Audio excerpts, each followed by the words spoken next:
Hello again, wonderful teachers. I'm Becky Brown, Director of the North State Arts Education Consortium, and we are in Module 3, and we're talking about how to engage all students in the arts.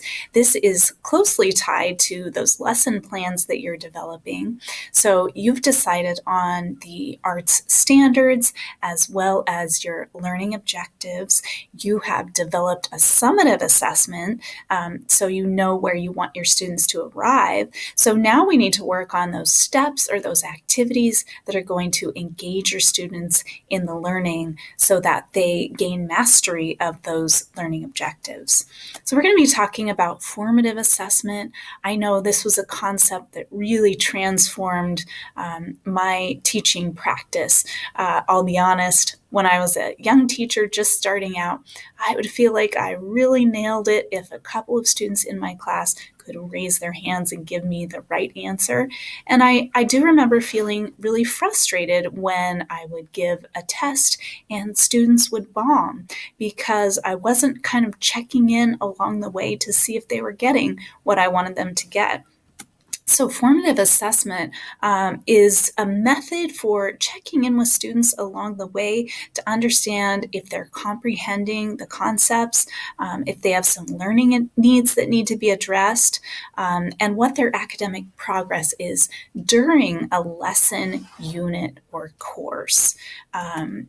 Some core strategies for formative assessment articulated by Dylan Willem in his book Embedded Formative Assessment are really those key elements that are going to help your instruction get better and your students to be able to learn better. So the first one is clarifying, sharing, and understanding learning intentions and criteria for success. So really clearly communicating to your students what quality work looks like. Number 2, engineering effective classroom discussions, activities, and learning tasks that elicit evidence of learning. So this is exactly what we're talking about in the lesson plan, those steps and those activities where your students can show what they know along the way. Number 3, it's important to provide feedback that moves learning forward, and that feedback needs to be specific and attainable for students. I know if somebody tells me, good job, it feels good, but it doesn't necessarily tell me what I'm doing well. If someone tells me, bad job, it makes me feel bad, and it also doesn't show me what I can do to get better. So that feedback should be really specific and really doable for students. Numbers 4 and 5, we talked a little bit about self and peer assessment. So number 4 is about activating learners as instructional resources for one another, as supports for each other. Number 5 is about activating learners as owners of their own learning. So getting students to be able to talk about and articulate explicitly what they've learned and what they need to do to get better. So I like to think of formative assessment as steps along the way to a destination. If the summative assessment is the destination, formative assessment is about making sure that all your students are together along the way on that journey toward the final destination. So here are just a few examples.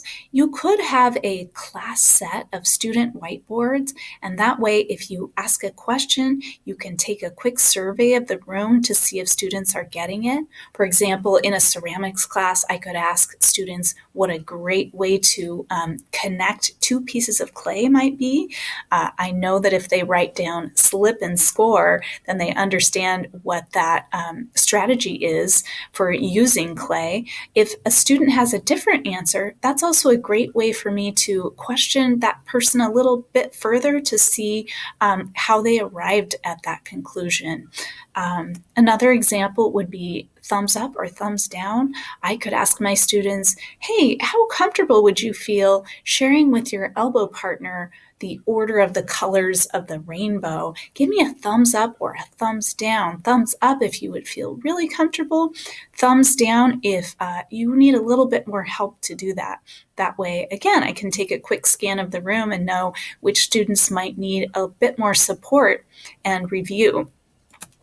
A third example is randomization. So instead of asking students to raise their hand if they know the answer, randomization helps you be more equitable as a teacher because you're paying attention to all of the students in the room.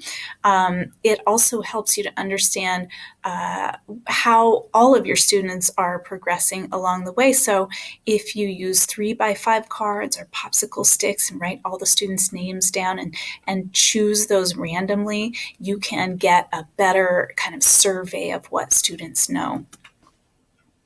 So next up, we're going to be talking about explicit tools and strategies for using formative assessment. And these are tools that you can use in the classroom tomorrow. And then we're also going to be talking about universal design for learning as a way of taking down those barriers or obstacles to learning that your students might have. So stay tuned, more to come.